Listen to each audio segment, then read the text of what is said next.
One of the elements that I was extremely excited to bring into my extended edition of The Hobbit was Thorin's father, Thrain. But also excited to do so in a slightly less heavy-handed way. It was just one of those situations where you could really feel the filmmakers feeling insecure about the character. Like they just felt this need to constantly give us, the audience, these very pointed reminders that Thorin's father, Thrain, has gone missing. The fate of the last dwarf ring remains unknown.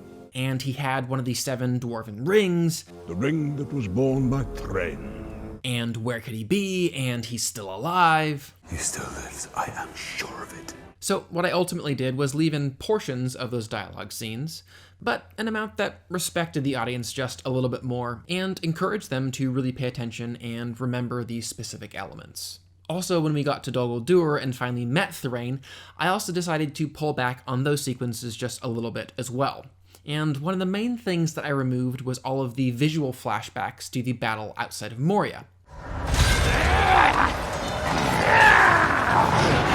The reason being, it once again just felt a little bit heavy-handed. Like the filmmakers were once again insecurely thinking, oh dear, maybe the audience won't remember that this is Thorin's father, so let's flash back and show the pair of them together. I will fight with you. So instead of really telegraphing the importance of this dwarven ring and visually showing it on Thrain's finger here, I simply sonically showed the ring and how he lost it.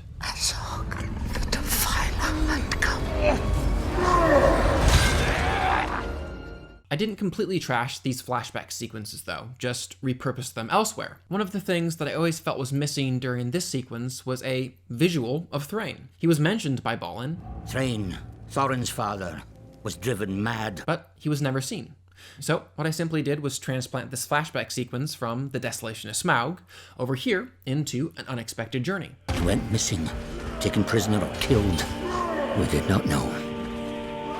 You'll also note in watching the cut that we don't actually see Thrain's demise, and there were a couple of reasons for this. One, I really didn't want to include the battle between the Necromancer and Gandalf, wanting to save the big reveal of Sauron until film 3, and also it just didn't feel necessary. There is something just a bit more interesting about not knowing what happens to him. He was clearly a character whose mind had been broken. They will stop you. So, did he simply return to skulking around Dol Guldur? Did he become yet another agent of Sauron? We don't know. But again, I think there was much gained in keeping things a bit more nebulous, allowing us, the audience, to ask questions, hypothesize, and engage all the more.